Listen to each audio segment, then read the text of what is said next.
Bonjour les amis, j'espère que vous allez bien. Aujourd'hui, je vous retrouve pour un nouveau tuto. Si vous ne me connaissez pas encore, je vous souhaite la bienvenue sur ma chaîne. N'hésitez pas à prendre la carte de fidélité.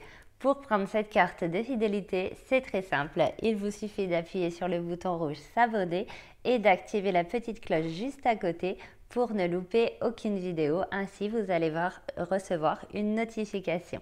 À tout moment, vous pouvez liker cette vidéo, les petits pouces, c'est juste ici. Me laisser un commentaire pour me donner votre avis, ça reste le meilleur moyen pour moi de savoir que cette vidéo vous plaît. Allez, c'est parti, je vous montre ma création du jour. Je vous ai créé une petite sacoche de vacances. Je l'ai fait en l'occasion de la fête des pères, la fête des mères, mais vous pourrez tout simplement la réaliser pour vous, pour partir en vacances. Ça reste une petite sacoche bandoulière très pratique. Allez, je vous montre tout de suite. Tadam! Voilà ma petite réalisation, une petite sacoche de portable qui peut aussi également contenir un petit portefeuille ou un porte-monnaie. Elle se ferme simplement ici par un petit ruban. Elle possède ici une anse en simili-cuir qui se règle simplement avec deux petits nœuds, donc ça va être hyper pratique, vous aurez juste qu'à recouper en fonction de la taille pour la personne à qui vous le faites, votre papa, votre maman, vous-même, ça c'est à vous de choisir. Sur le dos, elle possède une petite poche zippée que j'ai agrémentée d'un petit pompon. Ça fait un rangement supplémentaire. Hop, voilà, c'est vraiment un petit objet pratique au quotidien. Je l'ai personnellement réalisé sur l'extérieur avec du bubblegum car j'aimais beaucoup l'effet et ça me donnait en plus du maintien. Je vous mettrai toute la liste du matériel dans le descriptif ainsi que les tutos techniques pour réaliser certaines étapes. Je ne vais par exemple pas répéter comment on fait une poche zippée car j'ai déjà fait un tuto sur le sujet. Pour obtenir le patron, c'est très simple. Il vous suffira de vous rendre sur mon groupe Facebook Les Tutos Couture d'Aurore. Mais pour ceux qui n'ont pas d'imprimante ou qui n'ont pas Facebook, je vous ai décrit dans le tuto comment tracer votre patron à la main, comme moi j'ai pu le faire quand j'ai démarré ce projet.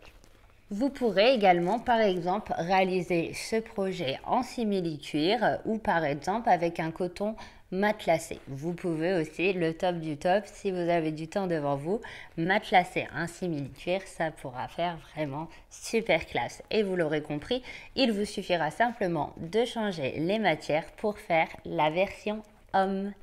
Allez, c'est parti, on y va pour le tutoriel. J'espère que cette vidéo va vous plaire. Le tracé du patron. Pour ceux qui n'ont pas d'imprimante, je vais vous montrer comment tracer votre patron. Vous allez tracer une première ligne de 4 cm, puis une ligne de 2 cm,7. Enfin, une ligne de 2 cm. Vous remontez d'1,5 cm et vous tracez une ligne de 2,7. Vous allez ensuite pouvoir faire vos courbes. La première courbe, vous allez la faire dans ce sens grâce à une bobine de fil et l'autre grâce à un bouchon de Yop. Le diamètre est de 3,2. Et ensuite, dans le prolongement, vous tracez une ligne de 4 cm,2. Vous avez maintenant cette forme qui correspond à ici, si je remets mon patron que j'ai tracé. Une fois que vous êtes bien positionné, vous tracez une ligne perpendiculaire de 49 cm et demi, puis une ligne perpendiculaire de 8 cm, vous remontez de 18,2, vous tracez une ligne de 2 cm, puis une de 4,5 cm, une autre de 2 cm et enfin vous rejoignez jusqu'en haut et vous n'avez plus qu'à découper votre patron. Grâce à votre patron, vous allez pouvoir commencer par couper votre tissu doublure en pliant votre tissu en deux dans le sens de la lisière et nous allons épingler notre patron afin de le couper au pli. Épingler soigneusement et ensuite vous allez pouvoir découper tout le tour. C'est parti, je découpe avec vous.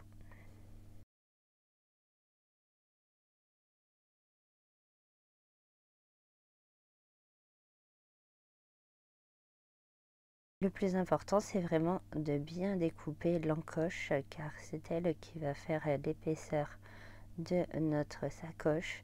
Il faut donc parfaitement découper cet endroit.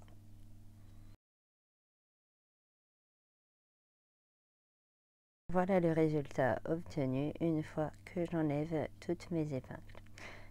Nous avons découpé notre pièce au pli. Et maintenant, grâce à cette pièce, vous allez pouvoir découper votre tissu principal. J'ai choisi du bulle-gomme, mais ça peut être, comme je vous l'ai dit, par exemple un tissu matelassé, un simili-cuir. Ça, ce sera votre choix. Donc là, je refais la même chose. J'épingle soigneusement et je vais découper.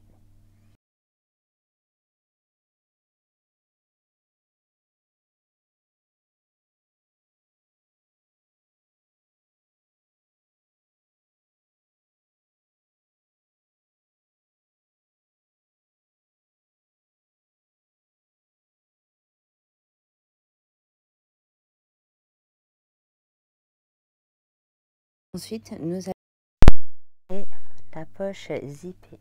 Pour créer la poche zippée, vous allez couper 2 carrés de 16 cm par 16 et ensuite poser votre fermeture éclair. J'ai fait un tuto technique pour vous expliquer cette étape, mais contrairement au tuto que vous allez voir, je vous conseille de découper vos 2 pièces aux mêmes dimensions.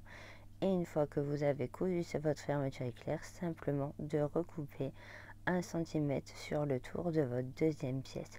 Ainsi, c'est super facile. On coud les 2 pièces endroit contre endroit, bord à bord. On redécoupe après et on ne perd que 1 cm sur tout le tour de notre pièce. Et ça nous évite des difficultés. C'est beaucoup plus simple de cette manière. Une fois que vous aurez recoupé les 1 cm sur tout le tour, vous pourrez mesurer la dimension de votre pièce. J'avais moi du coup 14 cm par 14 il me semble, donc j'ai redécoupé ensuite pour coudre endroit contre endroit ma deuxième pièce qui faisait 14 cm par 14. Il faut donc en tout 3 pièces pour créer la poche zippée. Pour la placer, c'est très simple. Vous allez vous replier comme ceci vers l'intérieur vos 4 ourlets et vous allez vous placer à 3 cm par rapport à ici. Vous devez avoir 3 cm une fois que c'est replié. Et ensuite, vous épinglez tout le tour et vous allez faire une couture à 2 mm pour bien fixer votre poche zippée. Vous allez faire tout le tour de votre carré et faire en sorte de recroiser le premier point. Ensuite, il va vous falloir fabriquer du biais. Donc pour faire soit votre sangle si vous la fabriquez vous-même, et là je vais fabriquer du biais afin de faire mes 2 petites attaches. J'ai créé spécialement un tuto pour vous montrer comment faire une sangle facilement avec l'accessoire à biais. Et ensuite, vous allez vous placer à 2 cm du bord et en dessous, poser vos 2 petits morceaux de biais qui servent à placer ensuite votre anse en faisant simplement des petits nœuds. Mais vous allez voir, je vais vous montrer dans le petit tuto si vous allez le voir comment on fait. Ensuite, vous allez bien vous aligner sur le bas par rapport à vos encoches, faire sur le haut 2 repères à 1 cm et vous allez faire 2 coutures sur toute la longueur, ici et ici. On effectue ces coutures à 7 mm du bord. Pour coudre à 7 mm du bord, ce n'est pas compliqué, il suffit d'aligner votre tissu à votre pied de biche. Voilà le résultat obtenu et j'ai bien laissé 1 cm de libre en haut. Ensuite, vous allez simplement rejoindre les 2 petits bords afin de les mettre endroit contre endroit comme ceci. Vous allez bien passer, ouvrir vos coutures et là on refait pareil. 2 petites coutures à 7 mm du bord de chaque côté. Si vous débutez et que vous avez besoin de voir ces coutures spécifiques, voilà le résultat. Donc une fois que j'ai cousu, et sachez qu'on a fait exactement la même chose quand on a créé la petite panière avec les lagettes. Je vous mets le tuto dans la description. Ensuite, vous allez coudre de la même manière votre doublure et vous allez retourner votre doublure afin qu'elle soit sur l'endroit et vous avez bien laissé votre tissu principal sur l'envers. Et ensuite, il suffit simplement de l'insérer comme ceci à l'intérieur et de tout bien faire correspondre afin de pouvoir effectuer les coutures. Et ensuite, une fois que les coutures se correspondent bien, nous allons pouvoir coudre. Nous allons coudre tout le tour ici soigneusement et ici en laissant une ouverture de 10 cm. Je vous laisse faire. Voilà le résultat obtenu. J'ai bien fini mes coutures. Ici, vous allez couper les angles, ici aussi de chaque côté. Et ensuite, vous allez cranter soigneusement tout le tour en vous approchant au plus près de votre couture. Une fois que vous aurez effectué vos petits crans, dans les coins, vous allez également couper à 45 degrés pour que ça ressorte bien et vous allez diminuer vos marges de couture légèrement dans l'arrondi. Et ensuite, on n'a plus qu'à retourner par la petite ouverture que l'on a laissée. N'hésitez pas à laisser une assez grande ouverture pour que ce soit plus facile à retourner. Vous voyez, moi ça bloque un petit peu, je vais découdre 2-3 petits points et après, hop, c'est beaucoup plus facile de retourner. Je retourne avec vous. J'adore ce moment où on va retourner. Enfin, on voit le final. C'est vraiment très satisfaisant. Une fois que vous aurez tout retourné, faites bien attention de bien faire ressortir tous vos angles pour avoir un travail bien propre. Vous allez bien faire ressortir les angles sur le bas. Ensuite, vous allez faire ressortir votre rabat.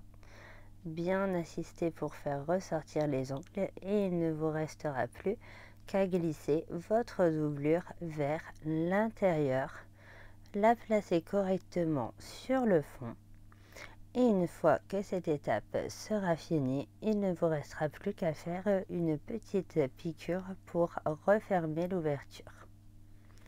Voilà, je glisse bien ma partie sur le fond.